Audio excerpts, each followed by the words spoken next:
I thought I had found an untouched, ethereal soul, a woman pure enough to spend a lifetime with. For 3 years, I buried who I really was and played the part of an ordinary man.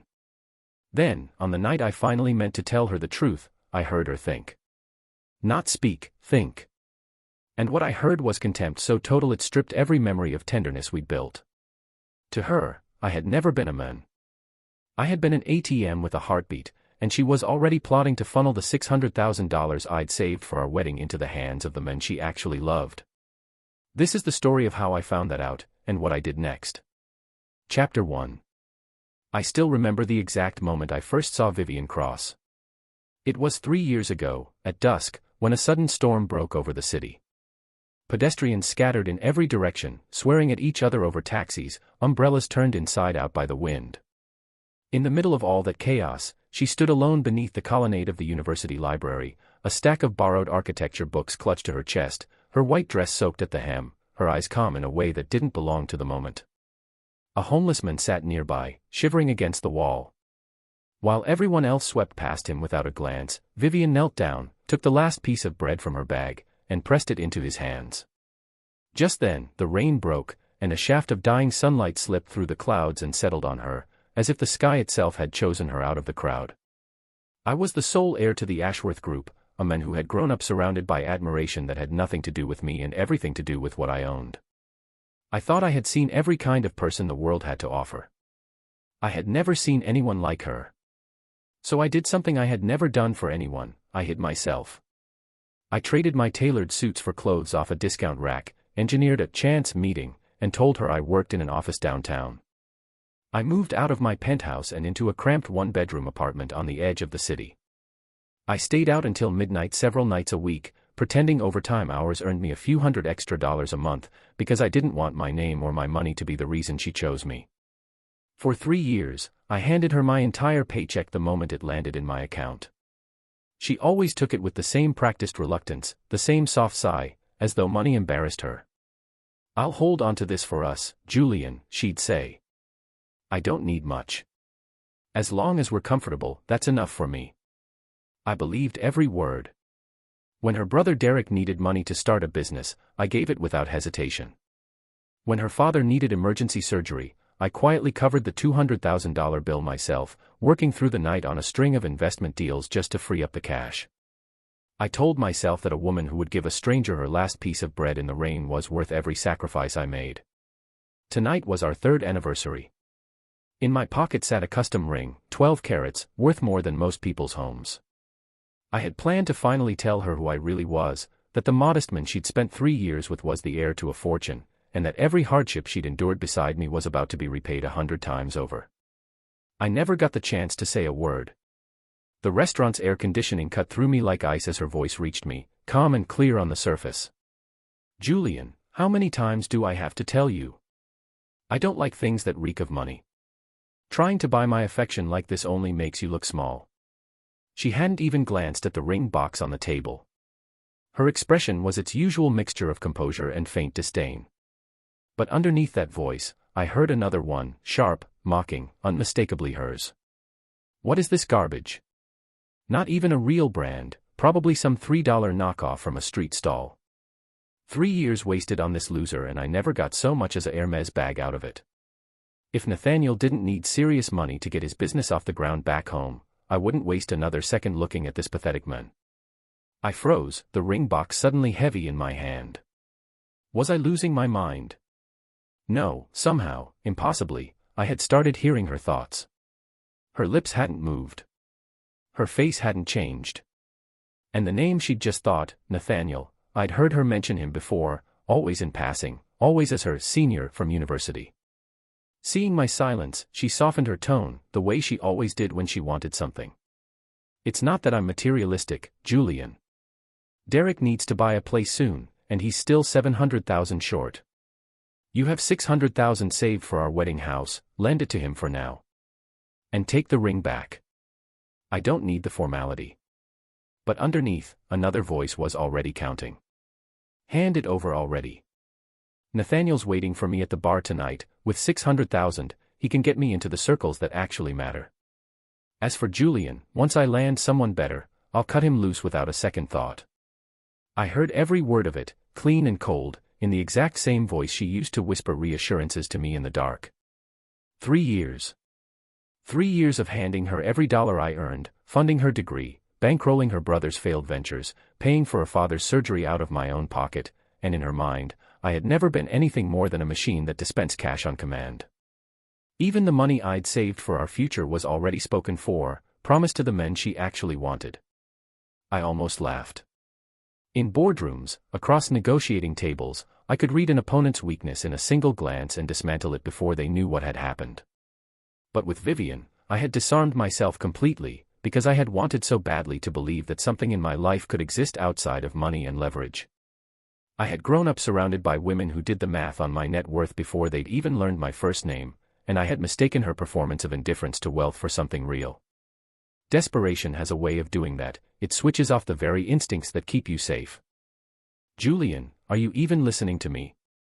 Her frown deepened, impatience breaking through the porcelain composure. It's nothing, I said, sliding the ring box back into my pocket, a cold smile tugging at my mouth. You're right. I won't insult you with this kind of thing again. She blinked, clearly thrown by the shift in my tone. Did he take the wrong pills today? How dare he talk back to me? Fine, I'll freeze him out until he's begging on his knees. She extended her hand, expectant. I'm glad you understand. Now, the card, please. I'll take care of it on my way home. Instead, I raised a hand and signaled the waiter. Check, please. Separate bills, I'll only be covering this glass of water. The rest of the table is on the lady. Her composure shattered instantly. Julian, are you out of your mind? You're making me pay for this. I ordered the Wagyu, the wine, that's $3,000. I looked down at her, and for the first time in 3 years, felt nothing but contempt where love used to be. You've told me 100 times that money disgusts you. So enjoy plenty of it tonight, don't let it dirty my hands. I pulled out my phone, blocked her number in front of her, and walked out without looking back. Chapter 2. Back in my penthouse, I showered off the cheap fabric I'd worn for 3 years and put on a robe that actually fit. Then I called my assistant. Sir, you're finally reachable again, he said, and I could hear the relief in his voice. I stood at the window, looking out over the skyline, and gave 3 instructions without hesitation. Stop covering Vivienne's tuition immediately. Notify the hospital that I would no longer be paying for her father's private care. And have the legal team draft a claim to reclaim every gift I'd purchased for her, the bags, the jewelry, all of it, on the grounds that they were gifts made in the course of a relationship built on fraud. Understood, sir. I'll have it handled tonight. I knew exactly what was happening on the other end of that silence. Vivienne wouldn't have had enough cash on hand to cover a $3,000 bill, she'd have had to max out a credit card just to get out of the restaurant. My phone lit up with missed call after missed call, each one hitting a wall I'd built myself. I could picture her back in her apartment, pounding a pillow in fury. You'll be begging me tomorrow, Julian, or I swear you'll never forgive yourself. A man like you doesn't get a second chance at someone like me. She had no idea what tomorrow actually held. The tuition freeze and the hospital notice would land like twin blows before she'd even finished plotting her revenge. And her brother Derek, a gambling addict with the emotional maturity of a teenager, had already left me a voicemail after losing $100,000 at an illegal card table. Pay up, or I'll come to your office and make you regret it. I saved the recording. Tomorrow, I told myself, I'd have a surprise waiting for both of them. Chapter 3. The next morning, I stepped out of the private elevator into the lobby of Ashworth Group's headquarters and found Vivienne already there, dressed in white, her makeup pale and deliberately fragile, playing the part of a heartbroken, abandoned woman. Beside her, Derek stood with his arms crossed, shouting at the front desk. Where's Julian? Tell that spineless coward to get down here.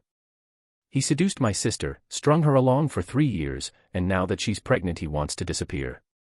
Someone make this right. Every head in the lobby turned. Vivienne let 2 perfectly timed tears slide down her cheeks, leaning against the desk as if she might collapse. I just want to talk to him, she said, her voice trembling. There's been a misunderstanding. My baby needs its father. It was a good performance. Companies protect their reputation above almost everything else, and she knew it. If you don't want to lose your job over this, Julian, she added under her breath, loud enough for the desk staff to hear, you'll hand over the $600,000, plus whatever the company wants to pay to make this go away. I walked forward as the property manager and vice president fell into step behind me, briefing me on the next quarter's investment proposal. Vivienne turned, saw the crowd deferring to me, and went pale. This isn't possible. Julian works some $10,000 a year office job. This is the top venture capital tower in the city. Why is everyone reporting to him? Derek, oblivious to the shift in the room, jabbed a finger toward me. There he is, the scumbag who thinks new clothes means he doesn't have to answer for what he did. Get on your knees and apologize to my sister, or I'll tear this place apart. I didn't spare Vivienne a glance. I simply turned to the head of security. These two are attempting extortion. The man is also on record making violent threats, and the woman is spreading defamatory claims in a public space. Call the police. I handed over the recording from the night before. Julian, I'm your brother, Derek stammered, panic finally breaking through. Within minutes, sirens were pulling up outside, and he was led out in handcuffs in front of everyone. Vivienne dropped to her knees, her last card left to play. Officer, I'm pregnant, this is his child. I crouched down so only she could hear me. We've been together 3 years, Vivienne, and we barely held hands more than a dozen times. Whose child are you actually carrying? Nathaniel's. The color drained from her face.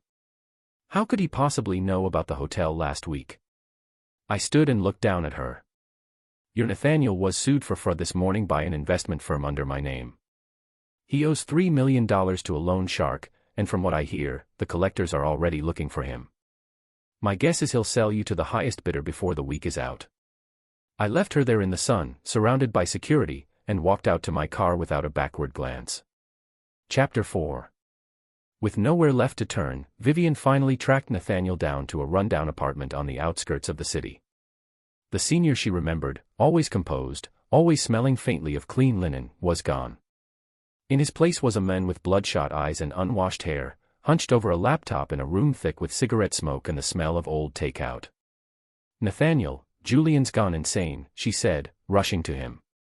He had my brother arrested, froze my accounts, took my apartment, and he's saying you committed fraud, that you owe millions to a loan shark. Tell me that isn't true. He spun around and gripped her wrist hard enough to bruise. Did you get the $600,000 or not? She shook her head, stunned. You really owe that much money? I thought you came back to start a company. Whatever pretense he'd been keeping up collapsed. You think building something from nothing is easy? If it were, I wouldn't have failed overseas in the first place. You actually believed you were some untouchable little flower, didn't you? I only bothered with you because Julian was stupid enough to keep throwing money your way. Before she could respond, the door was kicked in. A group of heavily built men filed into the apartment, led by a man everyone in that world called Big Sal, a knife spinning idly between his fingers. Nathaniel. $3 million, principal and interest. If you don't have it today, today's the last day you're breathing. Nathaniel dropped to his knees, begging, before his eyes landed on Vivienne. He crawled toward her, grabbed her by the hair, and shoved her forward. Take her instead. Top student, spotless reputation, she'll pull a fortune at one of the clubs uptown. Just give me one more week. Vivienne stared at him in horror as the men closed in. Don't blame me, he said. You always loved playing the untouchable one. Consider this a fitting stage for it. Julian, she screamed, as the men dragged her toward the door. Julian, help me. But it was too late for names like that to mean anything to her anymore. Chapter 5. That evening, the grand ballroom of the Continental Hotel glittered with the kind of wealth that rarely gathers in one room: industry titans, political figures, and everyone else who mattered in the city. I stood on the second-floor observation deck in a tailored black coat, a glass of champagne in hand, watching the crowd below with no particular feeling at all. My assistant approached quietly. Sir, the matter with Nathaniel and Vivienne is resolved. Nathaniel's been formally charged with large-scale fraud. Big Sal's men broke both his hands before handing him over to the police. Vivienne signed a labor contract with a private club to cover her brother's debt, and our legal team has filed civil suits against her for defamation and fraud. I nodded, feeling nothing. 3 years had collapsed into something that felt almost unreal now that the truth was out. The untouchable flower had turned out to be nothing more than something ordinary, dressed up well. "Hiding up here again," a familiar voice said behind me. I turned to see Charlotte Bellamy crossing the deck in a midnight blue gown, the only daughter of the Bellamy family and a friend since childhood. "He looks good tonight. I heard he finally got rid of that awful woman. Finally, after all these years, maybe I actually stand a chance. I just need to play it cool." Her thoughts were warm, unguarded, nothing like the calculation I'd grown used to hearing. Something in my chest eased for the first time all day. "Not hiding," I said, offering my hand. "Just waiting for my date." A blush rose in her cheeks as she slipped her hand into mine, and we made our way down toward the ballroom together. We had barely reached the entrance when a commotion broke out at the door. "Let me through, I'm Julian's fiancée." Vivienne had somehow slipped past whoever had been holding her, one heel missing, her once white dress streaked with dirt. When she saw me walking in with Charlotte on my arm, something broke behind her eyes. She dropped to her knees at the edge of the red carpet, sobbing loudly enough for the entire room to hear. "Julian, I was wrong. It was Nathaniel who lied to me, Derek who pressured me into all of it. You're the one I've always loved. I don't want your money, I don't want anything. Please, just give me one more chance." Underneath the tears, another voice ran cold and clear. "If Julian takes me back, I'll still end up a billionaire's wife. What does Charlotte have that I don't? I was with him for 3 years, he still loves me. He'll cave." The room had gone silent, every camera and every pair of eyes swinging between us. I crossed the carpet and looked down at her the way you'd look at something you'd stepped in by accident. "Vivienne, I told you once, don't use that word to describe what you're capable of." I turned to the hotel's manager, my voice even. "How did someone in this state get past your security? Make sure every property under my name knows her face. She's barred, indefinitely. She's always claimed to have no interest in money, let's see how she manages without any of mine."